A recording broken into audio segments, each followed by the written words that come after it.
Praise the lord. క్రీస్తు ప్రభు నామంలో audio వింటున్న ప్రతి ఒక్కరికి వందనాలు మరియు శుభోదయం. అనుదిన వాగ్దానాన్ని దయచేస్తున్న దేవునికి స్తోత్రాలు. నేటి వాగ్దానం నిర్గమకాండం 16వ అధ్యాయం 7వ వచనం. యెహోవా మీద మీరు సనిగిన సనుగులను ఆయన వినుచున్నాడు. ఉదయమున మీరు యెహోవా మహిమను చూచెదరు. మేము ఏ పాటివారము మా మీద శనగనేలా అనిరి. ఇశ్రాయేలీలు సుమారు 400 సంవత్సరాలు ఐగుప్తు దేశంలో బానిసలుగా ఉన్నప్పుడు దేవుడు మోషే ద్వారా వారిని పాలు తేనెలు ప్రవహించే దేశానికి తీసుకువెళ్లాలని వారిని బానిసత్వం నుండి బయటికి తీసుకొచ్చాడు.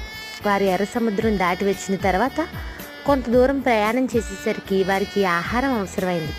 అప్పుడు వారు ఎందుకు ఇంత దూరం ప్రయాణం చేయడం, మనం అక్కడే ఉండిపోయి ఉంటే ఆహారం వండుకుని తినేవారు, మేము వెనక్కి వెళ్ళిపోతే కాదా అని వారిలో వారు సనుక్కున్నారు. అప్పుడు మోషే వారితో మాట్లాడుతున్న మాటలు మనం చదివాం. ఎందుకు సనుక్కుంటున్నారు? ఉదయమున మీరు దేవుని మహిమను చూస్తారు, మీ సనుగులు దేవుడు విని ఉన్నాడు అని చెప్తున్నాడు.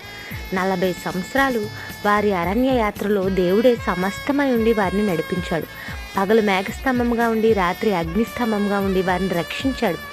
ఆహారం అన్ని వేల మందికి అవసరమైనప్పుడు దేవుడు వారికి ఆకాశం నుండి ఆహారాన్ని కురిపించాడు.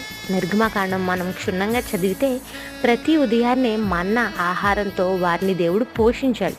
ఈరోజు వాగ్దానంతో దేవుడు మనతో మాట్లాడుతున్నాడు. ఈ దినమున నీ జీవితంలో ఏ కొరత ఉంది, ఏ లోటు ఉంది? ఆనాడు ఇశ్రాయేలు ప్రజలు శనిగారు, కానీ మనం శనగాల్సిన అవసరం లేదు. మనం ప్రార్థన చేద్దాం. దేవుని సన్నిధిలో ప్రార్థనతో విజ్ఞాపన చేద్దాం. ఆయన మహిమ గలవాడు. ఆయన మహిమైశ్వర్యంలో మన ప్రతి అవసరతను తీరుస్తాడని బైబిల్ సెలవిస్తుంది.